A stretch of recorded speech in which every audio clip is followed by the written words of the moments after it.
What's up, internet? Man, it's been a while since we've actually done this, but we finally saw the fourth chapter. Fourth chapter of RWBY Volume 4. So we're on 4-4 now. Yeah, quick quiz. Do you remember what the name of the episode was?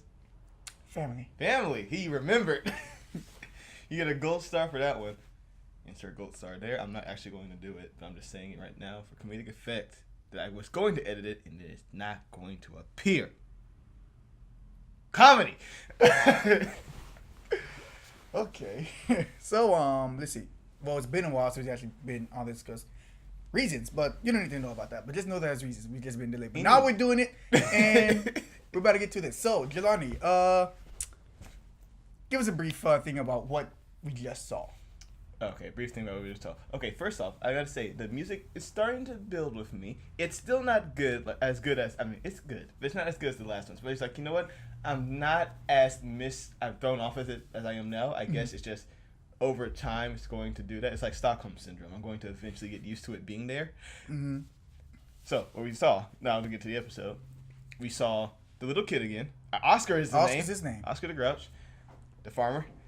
And apparently Ospen is in his mirror. And he didn't show it, but he looked at the mirror, thought he saw something, and it was like, hello? And you're like, oh, that's weird. And he said, hello, my name is Mr. Ospen. And then the kid just flipped out and fell. Yeah, someone talked to him. So, my whole idea in theory about Ospen still being alive is correct. I say bullshit. He should be dead. If Fear's dead, he's dead.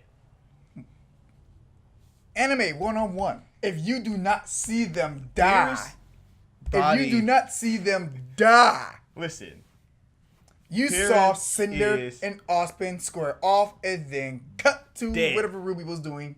And then she comes back and we just assumed he was dead. Listen, if Ospen didn't die, that means he's a coward. As a great character as he is, Professor Ospen, just this. We haven't even seen what the hell. He's pulling a Professor X. We have not even seen. He's going to be in a coma patient's body at the end of this thing. We haven't even seen what he is capable of. We have not seen him in action. We just seen his words. I mean, not seen. Heard his words of wisdom. He let Pyrrha die. That's all I'm saying. He did not let Pyrrha die. I mean, if he was still fighting Cinder, she would not have went back and fought. Just saying. Anywho. But also, we got to give that he's an old man. He's not. Well, then again, there's a lot of old people who still kicks ass, such as Wait, there's no other. Shut up. I don't have an example. I have no examples prepared. Because I'm just assuming with Oscar with his white hair, he's probably like maybe a good 50, just a stressed out 50-something or 60-something years old. Then again, I've seen a lot of fit 50, 60-year-olds.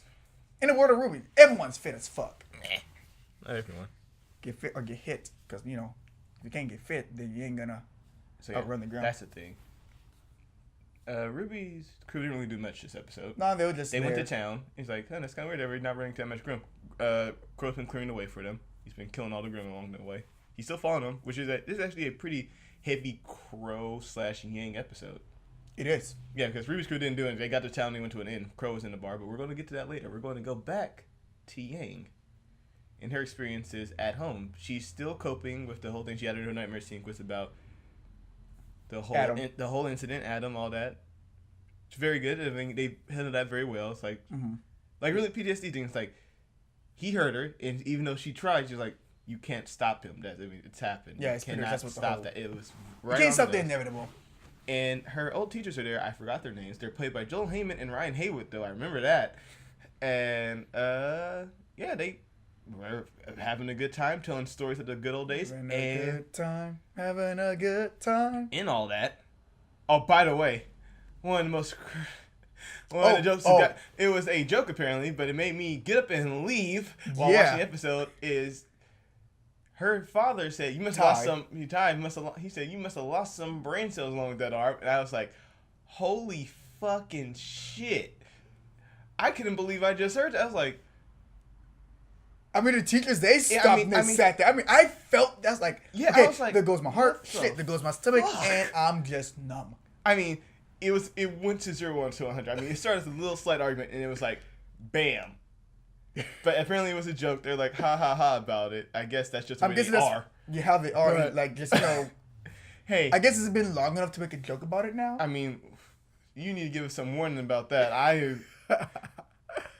I didn't even know what I was about to do. I was like, I'm just going to leave. I'm not even going to finish this episode. Like, okay, for the people making RWBY, for them to just drop that joke and just let it be. And then if it would have carried out with Yang going back to her room, and Ty's like, what? She deserved it. She No. never spoke out of turn. Absolutely not. No one deserves that sort of thing. But it was a joke, so it was okay. I think. Not sure. We'll see what Temple has to say about it later. What do you guys say? Discuss it down in the comments below. Yeah, what do you think? Was that a fucked up joke? And tell us why yes, because there's no way for it not to be a fucked up joke. Man. But yeah, they got a little talk. It got a little deep. They were all talking about emotions, like fear and everything else.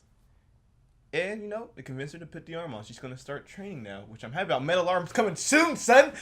Training episode next week, I think, or maybe it's We're probably gonna get hit with another World of Remnant. No, they never do 2 of those in a row. It's like the RWBY PSAs. Mm-hmm. They're like yeah 4, and then there's like a World of Remnant. It's gonna be another 4 or 3, and it's gonna be another one, and then like that. So it's gonna be bouncing back and forth. Yeah, it gives the animation team a little bit of time in between them. It's like a little break. Right. Because that one's easier to animate than to that. Anywho, though. So after that, we go to Crow, and he meets with his sister Raven in the bar.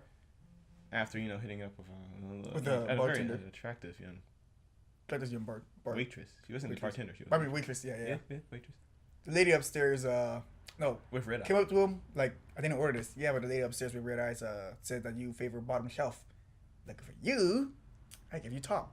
Mm-hmm. Hint, wink, wink. Walked away. And Jelani is upset how he didn't say. He said, "Yeah, lucky me, son." I wrote that. I didn't write it actually, but it's like if I was like. Would have wrote it right there. Yeah, look at me. Just went upstairs. Because before he was like, luck. Like, as if we don't believe in luck. I mean, listen, he's been through some shit. Yeah. So things happen for had a little conversation with his sister.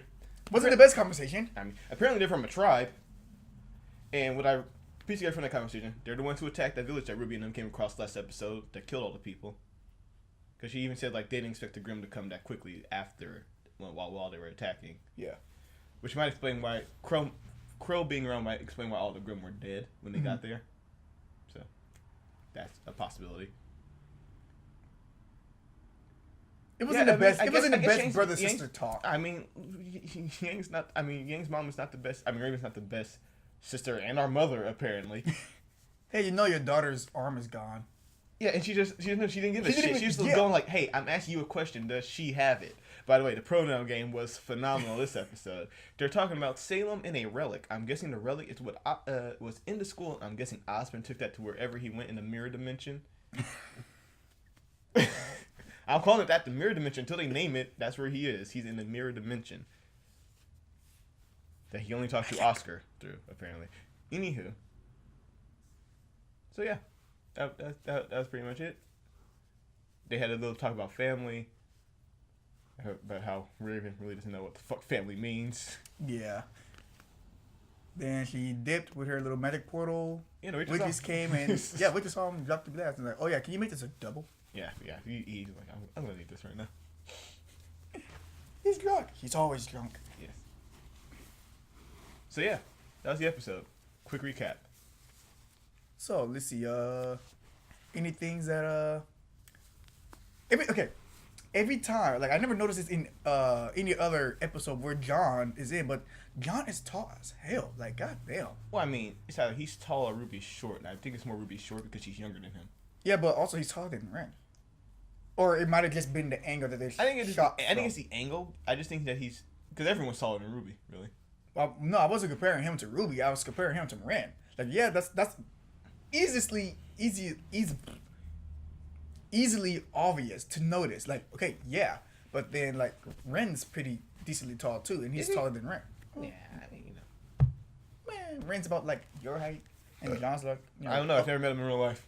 I have to ask him. I'm just, like, just scale with everyone else. Because I'm more of, like, maybe Nora's height. Give or take. I don't know. Any favorite parts? Well, listen, every episode with Crow and Yang in it are my favorites because they're the best characters in the show. By your opinion? No, by fact. Okay. Scientific fact has proven that Yang and Crow are the best characters. bar none. So yeah, this is a pretty good episode. Of the conversation with Crow and his sister. I like the whole Yang thing until the part. I mean, I liked the joke. Now, after I knew it was a joke, I liked it. But until that point, I was like, at that moment, I did not like it. It was like, oh, that's... Yeah, he literally just got up. I was like, oh, where are you going? Anywhere but there. I just sat there. I was like,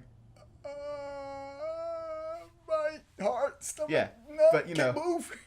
After it was proven a joke, great. I actually like the whole Yang and Tai. Yeah, the little father-daughter relationship thing. Yeah, I actually like to see... I like those episodes with Tai in it because we get this chance to see more of him. And he's just, you know...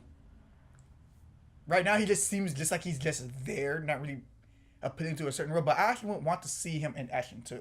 I mean, well, he's doing a role. He's taking care of Yang. Yeah. That's the only reason... they said in the episode, not the movie. The only reason he hasn't gone after RWBY is because he has to take care of Yang. It's like... Yeah, I do know that. I have to... Gotta have someone to take care of. I just can't leave my freshly one-armed daughter to go chase after my other daughter. Freshly one-armed. Like, listen, she has a weapon. She took her weapon, so I knew she's somewhat safe. This one has lost her arm, so I mean, priorities here. Mm-hmm. Yeah, I like that whole bar thing too. I mean, it's good to see Raven again. Well, I can't say it's good to see her because he's not the best mother-sister character, but like she is also a good character. I guess she has her motives, and we just gotta figure it out as the episodes go along. they're looking for a relic that we're not gonna get to until like maybe the next 5 episodes or so. Yeah, at least 5 episodes. You say that, watch him find it next episode. Like I was like, here, this is what this was, and it's like, oh, I guess. And then he's just gonna like put his arm through the mirror and give it to Oscar. Like, okay, now you gonna like no, keep that relic with you in the mirror dimension where no one can touch it because no one but you Oscar can enter it. is the safe place. They can give it to Oscar and it'll be fine. So that is Oscar's new role. He's gonna I have no clue. befriend Ozpin and they're gonna become a team duo thing. Apparently. See, I knew he was I knew he like in the first episode. Like, It's just weird. He has an important It's role. a random kid. When you introduce a new character at the beginning of a new season, the first looked episode, like it was just for like, look all this new stuff we can do with this new engine. That's what it looks like. I was like, oh, that's what that is, because it happens all the time. Like when you get panning shots of new cameras, you just like, let's see what we can do now. Like the crane shot, just like none of those people you just saw in the crane shot were important, but it's what we can do now, and that's it. But I guess he's important now, so we're gonna figure it out. Gonna figure out next time or maybe next time after that, but we'll see. And hopefully we won't. Well, we're not gonna get hit with the World of Remnant, but I do like those though. Yeah, I do enjoy them. Good. So I guess we move on to ratings, right? Yeah. So I'm guessing a 5 out of 5 from you. 5 out of 5 middle arms, son. Got it. Finally it's happening. Finally a 5 out of 5. Can't wait for that training episode next week. The training montage with Yang and her tie. I can't wait to see how that's gonna go either. But I also want to see the rest of the girls too. I want to see Weiss. I want to see her singing, and I want to see Blake and Sun. I was about to say Sunny. Sunny, oh boy. It's But I want to see Sunny Philadelphia. But they're not in Philadelphia. Go ahead. But yeah, I want to see where those two are gonna end up, and more of a team, junior, ranger, whatever you want to call it. I just want to see more. Just give me more of everything. But as far as my rating, I will give it 5 out of 5 double shots. There you go. 5 out of 5 double shots. I mean, it's not a double shot, it's just a double. 5 out of 5 doubles. Yeah. So it'd be 10. 10. Damn. Alright, so I guess that concludes our review for RWBY Volume 4, Episode 4, Family. And if you guys want to find us on the webs, you can find me, one name, all platforms. Kradon Zorgata. Where can the kitties find you? Oh my god, you're not going to say it this time. You can find me on Twitter and Instagram at Jelani_P. You can also follow Fighting Wombat on YouTube, Facebook, Instagram, Twitter, Tumblr. If we ever get back on that, Twitch. Collier's been streaming a little bit. And the next project is going to be Battlefield 1 when I get the chance to get Yeah, like that. So, we'll see you all next time. You're going to be joining me for that one. What? You're going to be joining me for that one. You're going to count out all the flaws of, like, historically accurate World War I. I'm not going to. World War I was the greatest world war of all time, apparently, and everything in it was perfect. We're all good. See you next time. See you guys.